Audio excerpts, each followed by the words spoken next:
Hello, welcome to the Datacolor 2014 webinar series. I'm David Tobie, Product and Technology Manager for the Spider lines of product at Datacolor. I'm here with David Saffir, who is my partner in crime for this webinar series.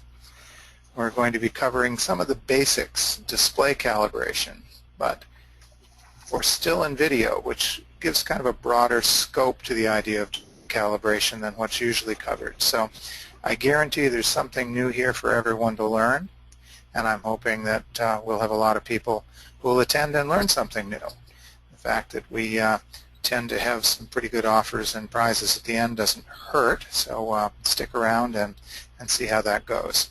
Now, display calibration used to mean calibrating your CRT, and then it meant calibrating your LCD, and then it might mean your two displays.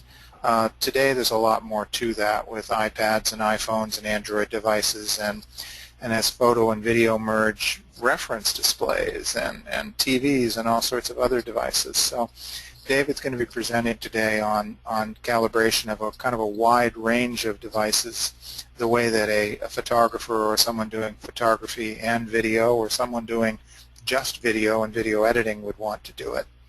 So I'm going to introduce him and let him get started with that content. But first I would like to mention that if you can put the GoToWebinar control panel where you can see it, and you can open up the Q&A section, then within there I will be answering questions.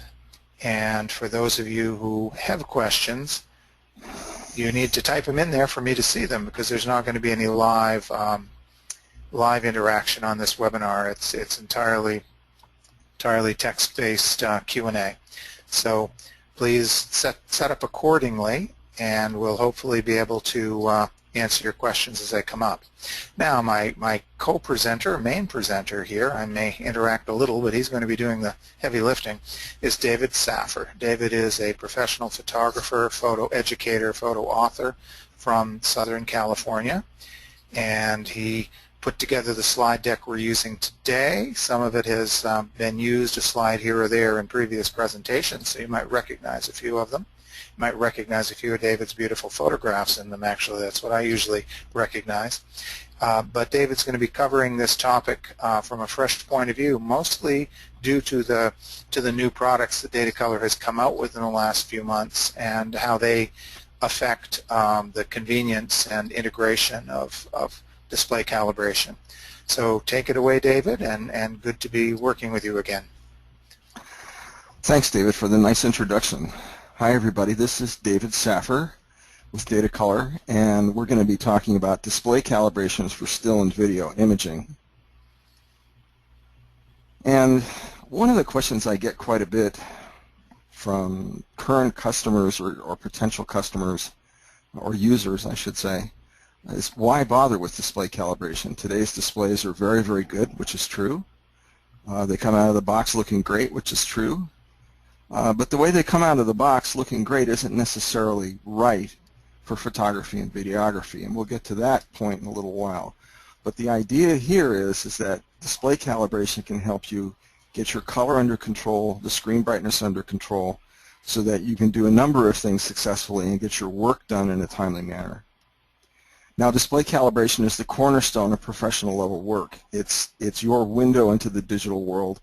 It's the way we see the content, and we can see the results of our editing. So display calibration on a good monitor, or reasonably good monitor nowadays, is critical. It's absolutely a no-brainer. I would say half the people that I know don't do it, and should be. And the startup cost is low, particularly when compared to the cost of additional production time or reworking your material. And I'll give you a great example. I was talking to a photographer yesterday who had been editing some of his photographs and had gotten them back from the print lab, and they were too dark. And I said, Jim, I told you this before, that if your screen is too bright, you're editing your photos down to make them look good, then you send them to the lab, you're going to get them back, they're going to be too dark. And most people are completely oblivious to this until it happens to them, and they have a stack of photographs that they spend a lot of money on, and they're worthless. Not only that, they've got a bunch of edited images that have to be reworked. So having the display calibrated right to begin with at the right brush level and giving you the right colors makes all the difference. It also makes it possible to work effectively between computers. Let's say you've got one computer on your desktop, you've got another computer in another office or in your studio, and you want to harmonize the color between those so that if you're taking your work from one to another, that it makes sense to you and you see the same thing in both places. It also makes sense if you're working with a color managed application, because then when you switch from one application from another, let's say from one video editing app to another or from one imaging editing app to another, that you'll see color that is at least in the neighborhood, and it should be very close.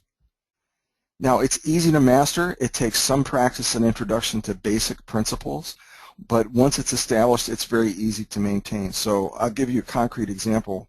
The first time you calibrate a display, it might take, between the installation of the software and running through the calibration cycle, it might take 20 minutes. If there's a couple of little technical hiccups, it might take a half an hour. The second time you do it, it takes 5 or 6 minutes, and then once a month, 5 or 6 minutes, just for display calibration for a computer. So it's not that big a hill to climb. And controlled color, as I mentioned before, puts money back in your pocket. One other point that I want to make before I move on is that when you calibrate your display, it doesn't just control the color for you. It protects the highlight and shadow detail. So you're controlling the high end, which is, as we know, very sensitive to getting blown out and losing detail. And you're making sure that you can see the detail in the shadows. So the calibration is controlling your color, but it's also controlling luminance. And just to illustrate that, most displays come out of the box set to a luminance level, we call it candelas, of anywhere from 200 to 300. And the optimum output level should be around 120. So you can see that there's a big gap there that needs to be closed. Now I'm going to talk a little bit about some Datacolor technology. Don't worry, I'm not going to read this to you word for word, but I want you to understand some of the tools that are available to you, and I have just a couple of slides on this. The top of the line product is the Spyder HD, which includes the Spyder 4 Elite HD, Spyder 4 Elite HD, excuse me, and it includes a Spyder checker and a Spyder cube. And the thing about the Spyder 4 Elite HD is that it will calibrate both your television, your video-driven display, and it will calibrate your computer-driven display. So, for example, if you're a photographer and a videographer, you can calibrate both of those displays and harmonize them for your video editing and checking your video output. So it's a very, very versatile tool. It comes in a very complete package in a metal case. The Spyder 4 Elite is the sort of the younger or maybe the older sibling, but a little bit less fully featured than the Spyder HD out of the box. It's intended out of the box for computer monitors. It will calibrate a computer-driven display, and it will calibrate multiple displays, 2 at a time connected to a computer, for example, if the video card supports it. It also has a number of additional features in terms of the color calibration that it does that go beyond some of the other products that we provide. It can also be upgraded to Spyder 4 TV with what we call a cross grade, and it will also calibrate your iPads, your iPhones, and your Android devices. Then we have the Spyder 4 TV HD, which is a dedicated sensor, dedicated software for your TV. It won't calibrate your computer-based television. So in the Spyder 4 family, we have the Spyder 4 Elite HD, the Spyder 4 Elite, the Spyder 4 Pro, which is, again, a little brother to the Spyder 4 Elite. It is a little bit less fully featured, has fewer controls, for example, for screen brightness. It has fewer tests for screen quality and display conformance to your specifications. The Spyder 4 Express is a very, very basic device. And, of course, the Spyder 4 TV HD, which I was just talking about. Now, the Spyder HD, which is the flagship product, is the first on the market to offer all those calibration functions for computer displays and video reference displays. And those video reference displays include those that are used in the field and those that are used in the studio, and TVs, and it's in a single application. And you can calibrate desktops, laptops, video screens to both photo and video editing standards. It's important to note that it will calibrate LEDs, OLEDs, LCDs, it's kind of an alphabet here, and CRT computer displays, laptops, and front projectors. You can also tune video reference displays to video standards with the Spider 4 Elite HD, and that gives you a continuous controlled workflow from the time you're working on capture, say out in the field, a digital imaging technician is working at his workstation on set, all the way into the studio for post-processing to final presentation. It's seamlessly integrated into the software, which I'll show you in a little while. And again, the Spider HD includes the Spider Cube and the Spider Check Color Target, which are used for your cameras to give you accurate color from your camera systems. I won't be discussing those further today, but they are covered in detail in some of our recorded webinars that are available on the website. So let's talk about computer display calibration. This image is from my good friend Rick Russell. A very, very nice shot of some aspens. And of course on the right we have the Spider 4 Elite. And for computer display calibration and profiling, you need a Spider 4 device. You need a Mac or Windows laptop or desktop running the Spider 4 software. The display needs to be within a few feet of the computer, simply because there's a cord that attaches between the Spider and the USB port on the computer. If you're calibrating a particularly large display or you're working with a vertically mounted display, we have what's called the Spider Web, which is a set of elastic mounts that will help keep the Spider flush to the screen. Now, how does the computer display calibration work? The basic principle, and this runs through most color management devices, is that you're going to use a standardized color patch, a series of color patches, and then you're going to compare them to the performance of the device that you're trying to adjust and calibrate. So what happens is, as you can see here on the screen, we have a red square running underneath the Spider, but there's quite a few colored squares, white, black, gray, and a number of shades that run by underneath the sensor's eye. And each time the colored square or the target is presented, the calibration device or sensor reads it, sends the information to the computer. The computer logs it and compares it to the standard value it expects to see. It's going to calculate the gap between them. It's going to save the difference in what we call a lookup table. That lookup table is going to be used to adjust your computer. Another way to look at it, if you look on the right here, and I exaggerated these to make the point, as you can see the washed out, not so great colors on the top right become the vibrant, solid colors on the bottom right. And this works on wide gamut displays, some of the new screen technology that we talked about before, and the iPad and the iPhone. Now, before we get into the details of running the device and calibrating the display, I want to mention something about the working environment. And I touched on it earlier when I talked about the person who had gotten back the prints that were too dark. The fact is that the biggest reason that happens is that we're working in a room or an environment where the light is too bright. And looking out this window, it's a beautiful view, beautiful view. And it's got a lot of nice, bright light coming in. But this is not your friend when you're trying to edit photos, still photos, or video. It's actually a problem because the display has to be the brightest thing in the room. The calibration device will look at the light in the room and say, well, we have to turn the screen brightness up. And past a certain point, the screen brightness is so high that it's going to become an issue of dysfunction rather than function. It's going to be working against you rather than for you. And so you've got to get that room lighting controlled. The screen should be the brightest thing in the room, not the window.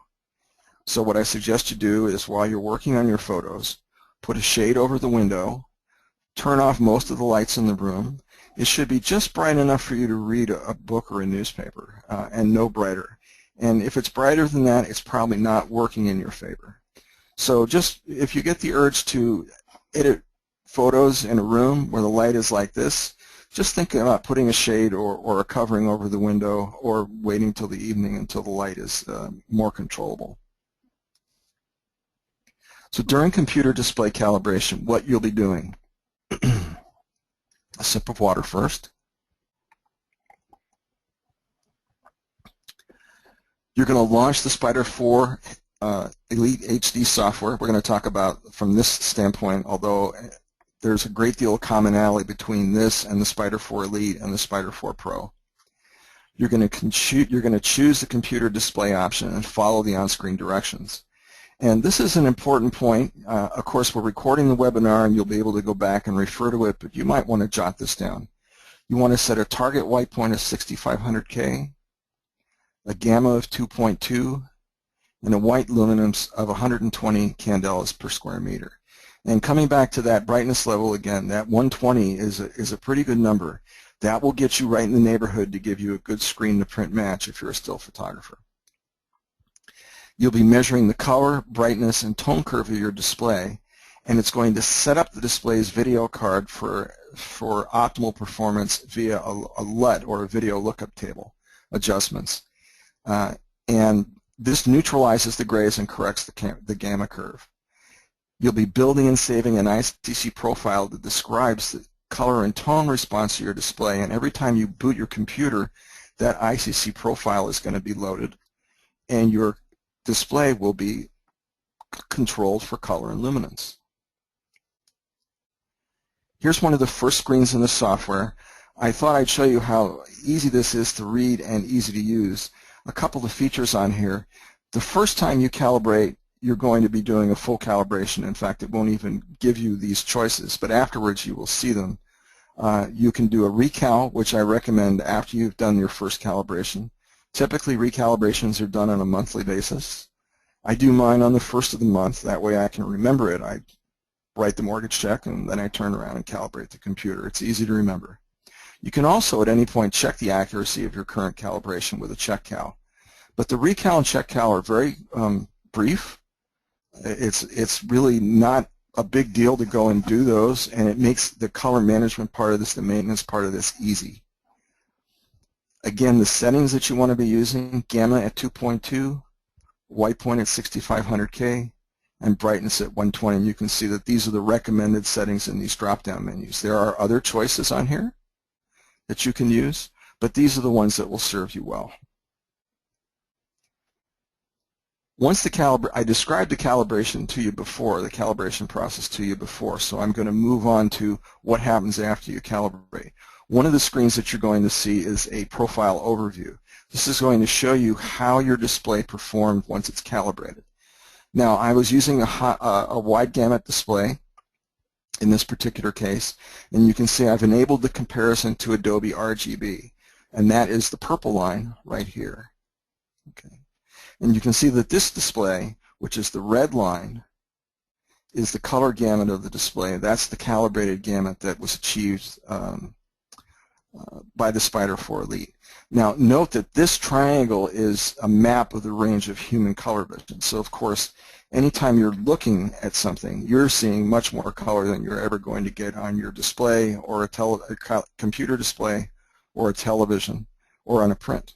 But in any event, this shows you how well your display is doing. Now, a poor display would fall far below, say, even sRGB, which is much smaller. It would be a very small triangle. And in fact, I was testing a laptop that I had borrowed yesterday, and it achieved about 70% of sRGB, and it was a very inexpensive laptop, and you get what you pay for. There's another test that we have, which is called the Spider Proof, and you can see here, this is on the right, the uncalibrated view, and you can see that if you look carefully, and sometimes in web browsers they're not color managed, so you may not be able to see the difference. I hope you can. But if you look at the black and whites in particular, you see that there's a little bit going on here in terms of a color cast versus this, which is very neutral. It's also got much better contrast and mid-tone transitions. Look at the shadow across her cheek, for example.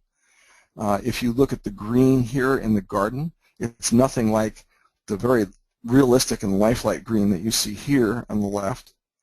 Sky blue is really sky blue around the church. And so you get a before and after comparison, pre-calibration versus post-calibration.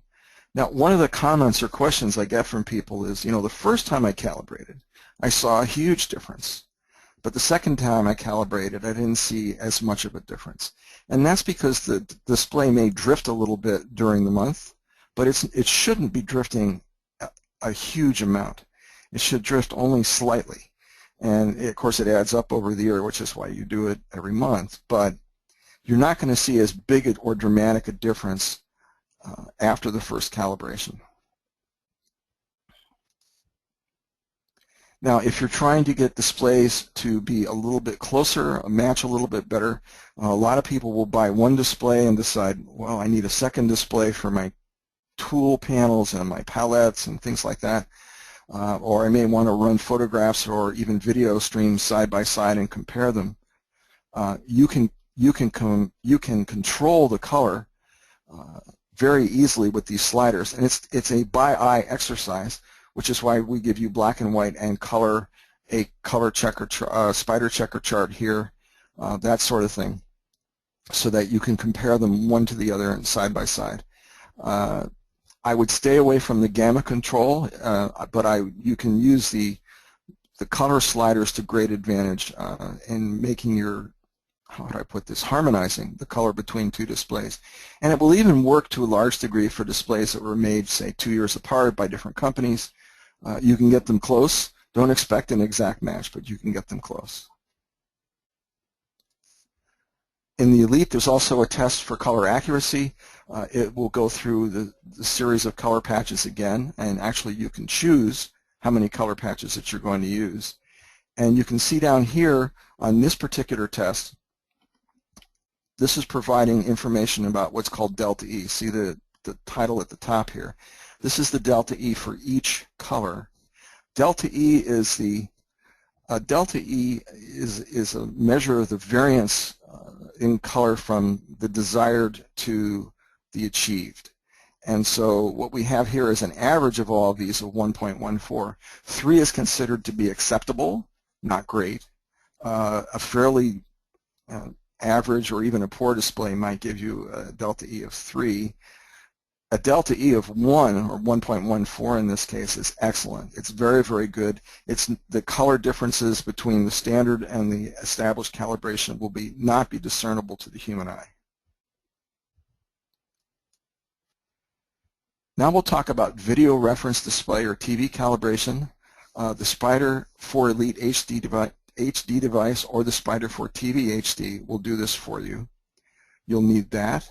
You'll need the spider web if your reference display is large or vertically mounted. I'll show you the spider web in a little while.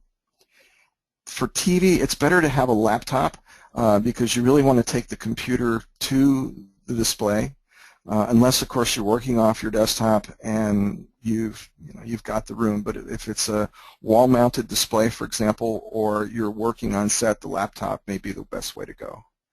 You'll need a DVD or Blu-ray player because you're going to have a DVD disc with some color targets and other targets on it. You're going to be displaying those targets on screen and measuring them with the Spider 4 device.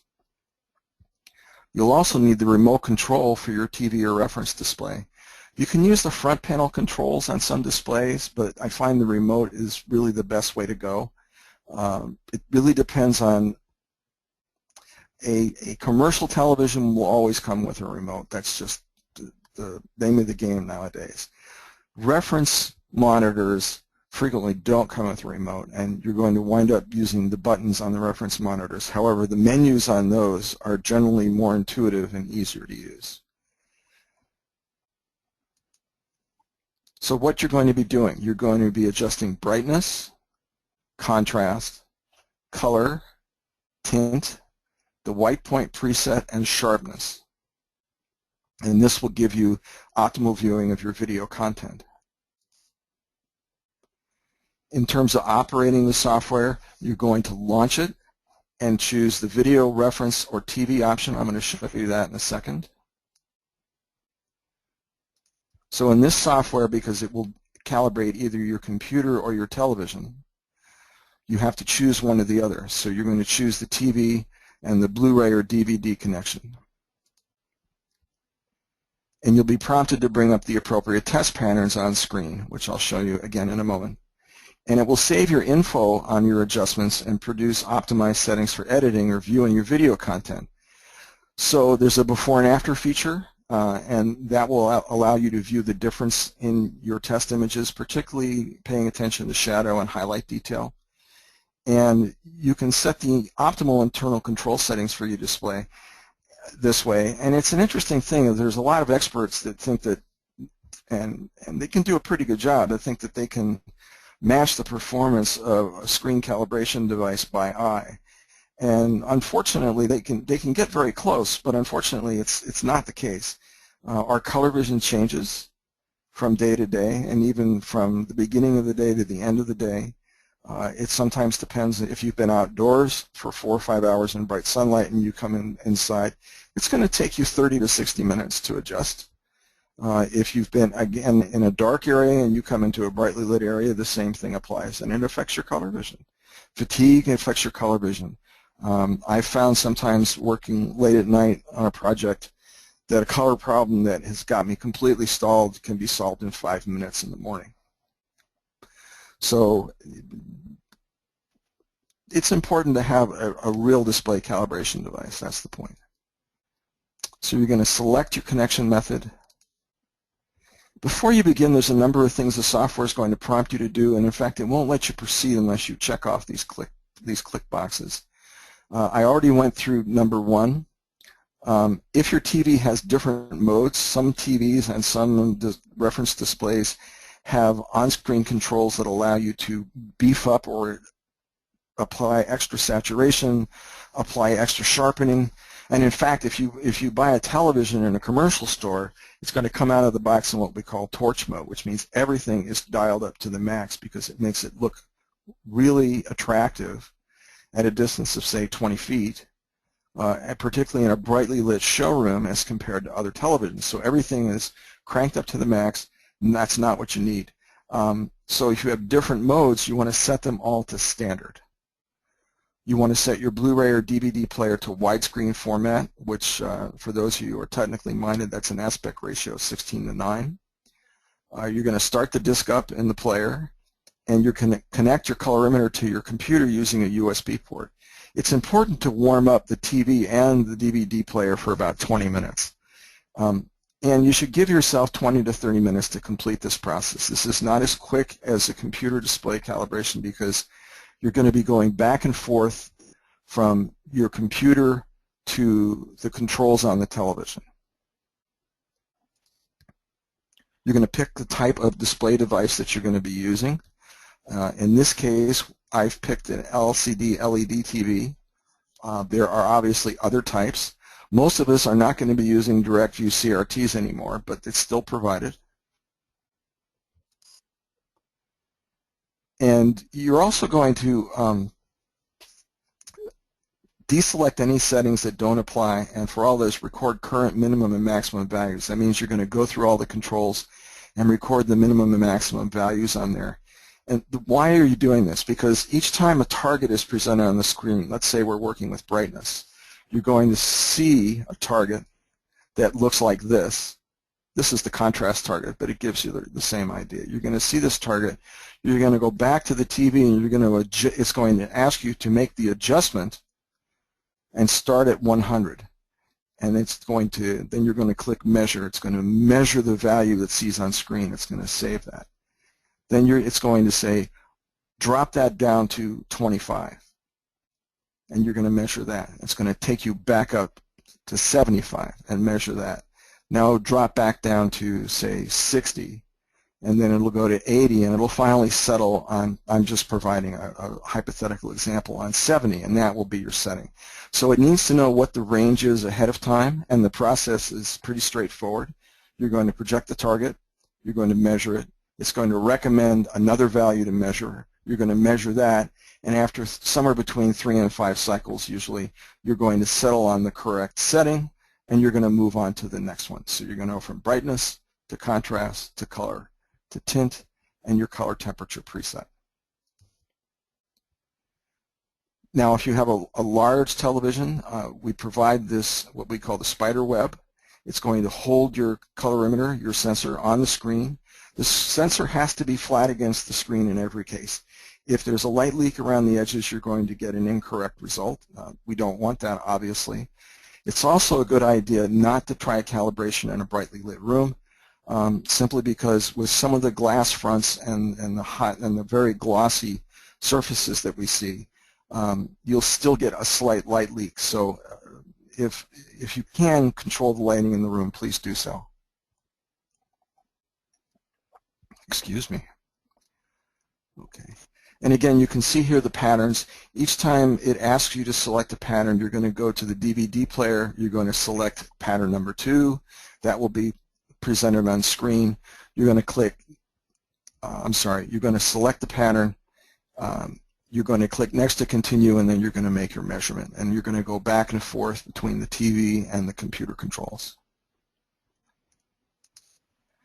Now, when you're done, there are a number of, how do I put this? There's ways to save your work. There's ways to save your settings. There's a graph that tests, for example, shows you the contrast graph. These were all the different points that were tested along the way, and this is the point that was settled on as the optimum for that particular display device. Here's another example, a color pattern. Again, it's the same process. It's the back and forth between the TV and the computer. The first time I did this, some time ago, I started a stopwatch and I timed myself, and it took 26 minutes. With practice, I got it down to less than 20. And again, you can save your settings. So let's say you're working with a particular device, and in some studios, the reference displays are part of the kit for the whole crew, and you never know which one you're going to get. But let's say it's got a number on it, and you pull it out, and someone has made adjustments to it. Well, you can go back to this saved report, and you can move the controls back to your original calibration and save yourself some time. So it's very convenient.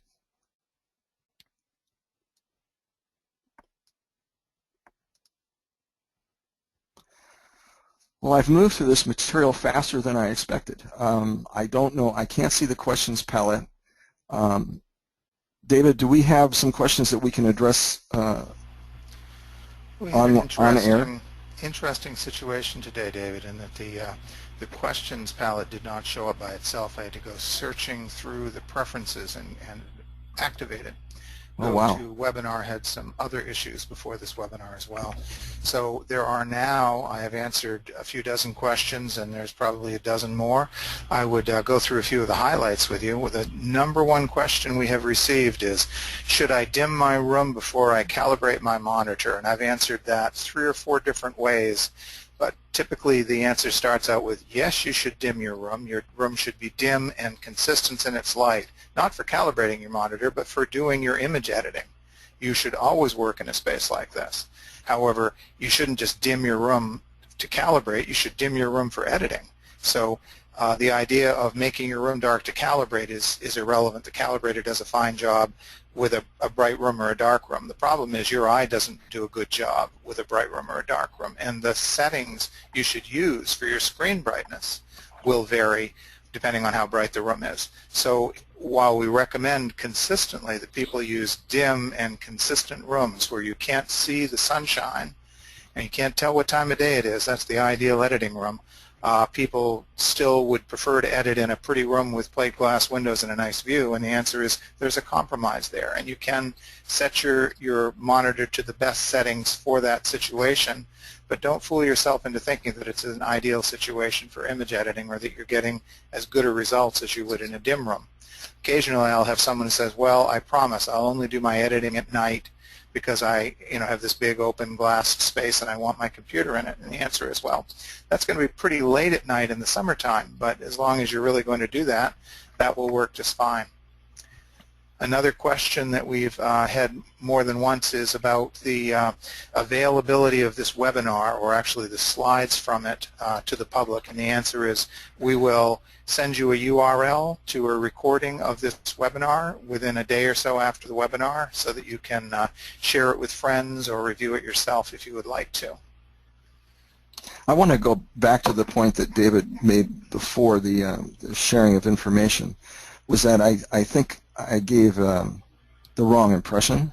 What I was really driving at was what David was driving at, is that it's not in your, it's also a matter of fatigue, but it's not in your best interest to try and be operating or doing post-production work in a brightly lit room. It forces you to either raise the screen brightness or just flat out work in an environment that's going to create fatigue very quickly. And so that light management is really a plus. Another issue that people have had some problem with is the concept of video calibration or projector calibration. There are two types of projector calibration. One is to calibrate it as a display for your computer, which you would do with Spider 4 Pro or Elite. And you do it the same way you would a screen, except that, of course, the Spider gets put about a foot away from the projection screen and reads the colors on the screen rather than reading them direct contact on a display built into a computer or on a desktop. That is for computer use. For direct video stream, you're going to calibrate it the way you would a TV or a reference display, which means you're going to need Spider 4 TV HD or Spider 4 Elite HD so that you have the functions for video calibration, and then you're going to adjust the brightness, contrast, color, tint, white point preset, sharpness, all using the Spider to set the controls within the projector itself. Now, on a related note, someone asked about using a display for both video editing display and a video reference display, and the answer is, well, that really requires that you either buy the cross-grade to TV if you have Elite, or it requires that you have the Elite HD version from Spider HD, because you need to do both things, and there's an order in which you should do them. You should set your display up as a video reference display. You should adjust the front panel controls using the software for video reference calibration and adjust, I'll make the list one more time, brightness, contrast, color, tint, and white point preset on the display. These are hardware controls, and you should optimize them in advance. And that's all you're going to do for video reference, where the stream is coming directly from a video source. Now, you then take that pre-optimized display, hook it up as a computer monitor, and you switch over to using the Spider Elite software, and you're going to calibrate it as a computer display on top of that. What that's going to do on top of those settings is it's going to make a corrected video LUT for your video card, which will perfect your gamma curve and adjust your tone balance between red, greens, and blues, and then it will also on top of that, build a profile for your color-managed applications, meaning Photoshop, Lightroom, not necessarily meaning Premiere. I mean, Premiere is not a color-managed application. That's not what it's there for. Now, DaVinci Resolve might be a color-managed application, but not all video editing applications are color-managed, so there's only a certain amount of correction you're going to get for a non-color managed application. You'll get neutral grays, you'll get good shadow detail. Whether Coca-Cola red is going to be exactly the right red is far more of an issue with video editing software than it is with still imaging software, which is by and large fully color managed. So I'm scrolling down through here to see if there were a few more I could mention. Well, somebody uses, I'm not even reading the whole thing, it says, I usually crank down. And I already know what this is going to be about. I usually crank down the brightness on my screen, and the answer is yes. Once upon a time, we worked in pitch black rooms with CRT monitors. We ran the CRT monitors at 70 candela because they cost thousands of dollars and were going to burn out in 3 years, and we didn't want to burn them out in 2 years. Now, once CRTs got brighter, and then when LCDs came in and got considerably brighter, we no longer need to work in the dark. The UPS guy doesn't trip over the furniture in my office anymore, but he still comments on how dark the room is because I still work in a dim, though not pitch black space. And I do, in that dim space, I use a screen brightness of about 120 candela. The average LCD ships today with cheap ones are likely to be 240 candela. Expensive ones might be 360 candela. This is just way, way, way too bright. And so when people say to me, my prints are too dark, I say, oddly enough, that's not your problem. Your screen is too bright. Control the brightness on your screen, while you're editing your prints, and your prints won't look dark anymore. So that's really what we're getting at with this, is that your ambient light level, whatever it is, needs to be balanced to your screen brightness level so that you end up with an appropriate balance there, and your prints are going to have the same kind of density as your screen does. And ideally, that should be dim lighting, or at least moderately dim lighting. Now today I'm working in Datacolor's beautifully renovated open office space with windows all around viewing the trees, and the answer is this is a lovely working environment. It is not an appropriate professional image editing space. So the professional imaging people who work in this facility don't work in the open office space. They work in rooms painted black in the back of the facility where they can control light and do color science work and do critical work that requires a controlled environment. So, I can't emphasize enough that you have to either work in a controlled, neutral colored environment, or accept and admit to yourself that you're working in an unprofessional environment, and be sure that you're aware of that and making the necessary compromises to go with that to get at least moderately accurate color. Yeah, so this kind of environment is the latter. This is not working in your favor. It's a beautiful view, but there's too much light coming into the room from this window to be practical in terms of working effectively in post-production. Now, I would love to have that view, and I would love to work in that room, and I would have two things. The first is a set of blinds, and the second thing is a set of blackout curtains. And when I was doing serious work, they would both be closed, and all day long, at least one of them would be closed.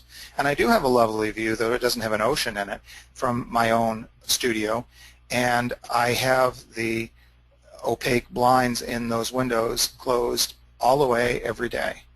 And I do put up the curtains when I'm doing more critical work. Now, that doesn't sound like a lot of fun, but the answer is get your sunshine on your lunch hour and get your editing done in a dim environment. Don't try to mix those two pleasures together, because they don't work in the same space. All right, are we ready to wrap up, or do you have more? Well, I think we could hit one or two more given the time. I have one here about what type of light bulbs do you use in your office, and does it matter? And there's two levels to this one. One is dim is better than bright, and if it's dim enough, the fact that the color of the lighting in your room is different than the color of your lighting on your screen will save you from problems. Now, that doesn't mean that good daylight balance light isn't still appropriate. It is. It's just not critical.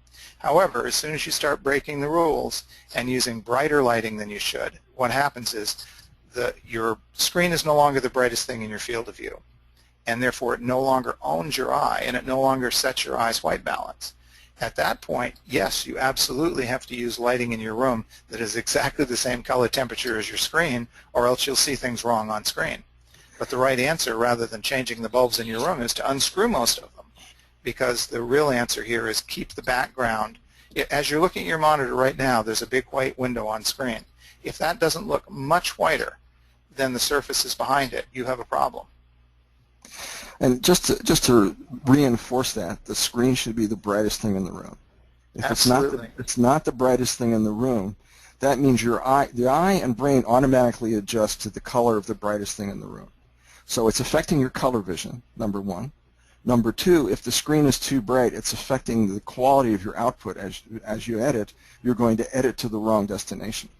It's also going to cause flare, which will cause glare, which will cause headaches, which will cause an unhappy editor. So you can't have your screen too bright in comparison to the background, but you also can't have the background so bright that it owns your eye and takes over your white balance and makes everything wrong for the screen. So the answer is stop and a half. Would you agree, David, between the color of your background and the white on your screen? Yeah, at least, yeah. That's a good. If it gets much over 2, you're going to get glare. If it gets much under 1, you're jeopardizing the color balance. That's pretty much how I'm working. I don't know if this is helpful to anybody, but I wear eyeglasses, and one of the things I do, because I spend so much time in front of the computer screen or video screen, is I pay extra for reflective coating on my eyeglasses. Oh, absolutely. Helps a lot too. That helps. I don't even have prescription glasses. I just wear reading glasses, and I pay the extra, well, twice. I do it for 2 reasons. One is they're more scratch resistant, and the second is the non-glare coating is very important for image editing.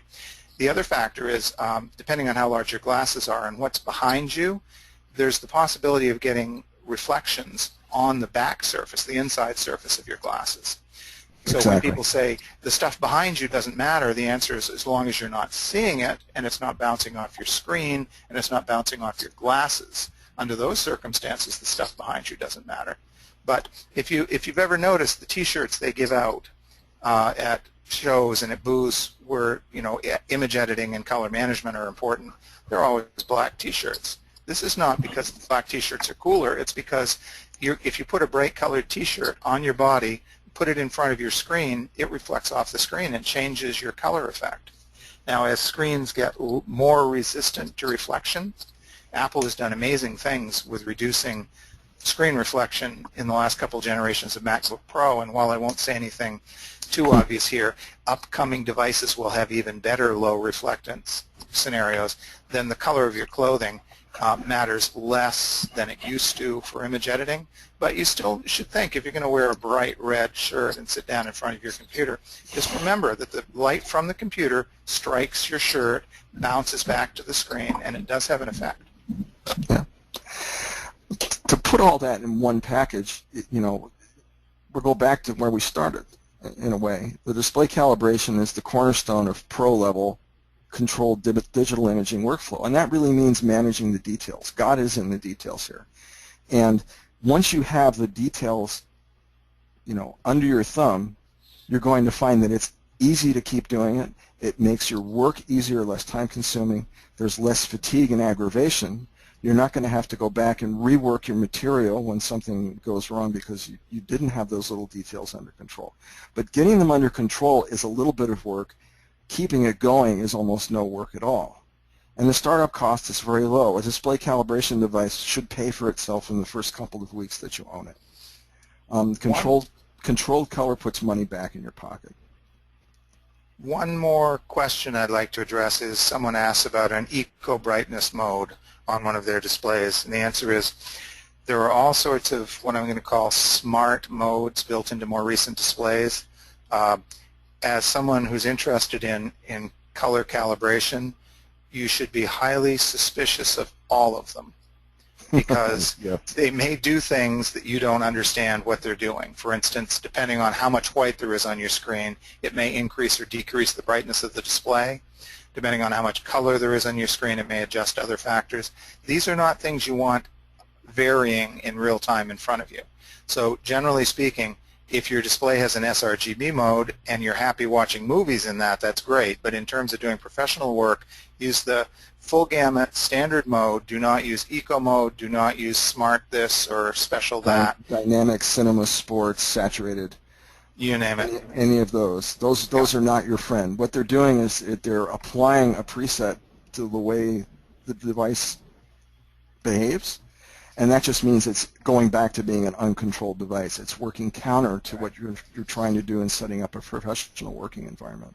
And where David is reading this has to do with TVs and video reference displays, but it's true for all of them. Yeah, it's true of monitors, from computer monitors as well. Yeah, in fact, on the tech support side, we get questions all the time that they had a failed calibration, and I would say 7 out of 10 of those are caused by these settings. and 2 of the remaining ones are caused by video card add-ons and the video card software thinking it's smarter than you are and doing things that you didn't ask for or didn't know you were doing. That's right. Absolutely. Okay. Are we ready to move on anymore? I think we probably have beaten this to death. What else is new? We have a lot of recorded webinars. This webinar will be recorded. You'll get an email from our marketing manager at Datacolor that will point you to the recording of this webinar. We have a lot of other recorded topics. It's not always about Datacolor products and color management. In fact, we try to round it out and make it a fully featured library. So we have things on focus controls and remote triggering, convergence of still and motion capture, floral photography, macro, architectural photography, composition was a popular one. We have quite a few of them on there. I think there's way over 30 recorded webinars now in English and quite a few in other languages. So go and take a look at spider.datacolor.com and click on the webinars icon and take a look at those. We have some new webinars coming up, optimizing images for publication. That's co-sponsored by Lumapix. And we have Screen to Print Match, which is co-sponsored by Henry's of Canada, coming up in the next couple of months. So stay tuned. Thank you, David, and goodbye, everyone.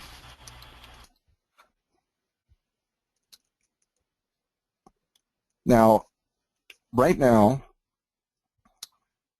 I don't know if I'm still on air, but I want to thank Datacolor. I want to thank Datacolor for sponsoring this. The website is datacolor.com or spider.datacolor.com. Today's giveaway is the Spider HD. Unfortunately, I don't have the panel that shows who is the winner of the Spider HD. David, if you're still there, you can come back on and tell me. Oh, I haven't left yet. I just didn't figure there was anything else I needed to say. So I can announce your winner for you.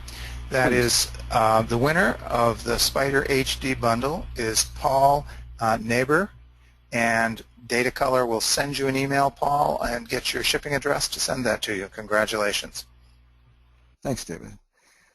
And we have 25% off Datacolor display calibration, the Spider 4 Express, the Spider 4 Pro, the Spider 4 Elite, purchased at spider.datacolor.com. The discount code is display25. You use that at checkout. And it's valid through the 28th for the U.S. only. I'd like to point out there's some information here about my website, my blog, and David's blog and website. I want to point out that I'm available to answer questions. I'm happy to help the students through these webinars and my other students. It's dsaffir@mac.com. It's right here. I get a lot of emails. It typically will take me 24 hours to answer you. If you don't get an answer in 24 hours, please ping me again. I might be traveling, or I might just be swamped with email. I want to thank you all for attending, and I hope you come back for our next webinar. Have a great day.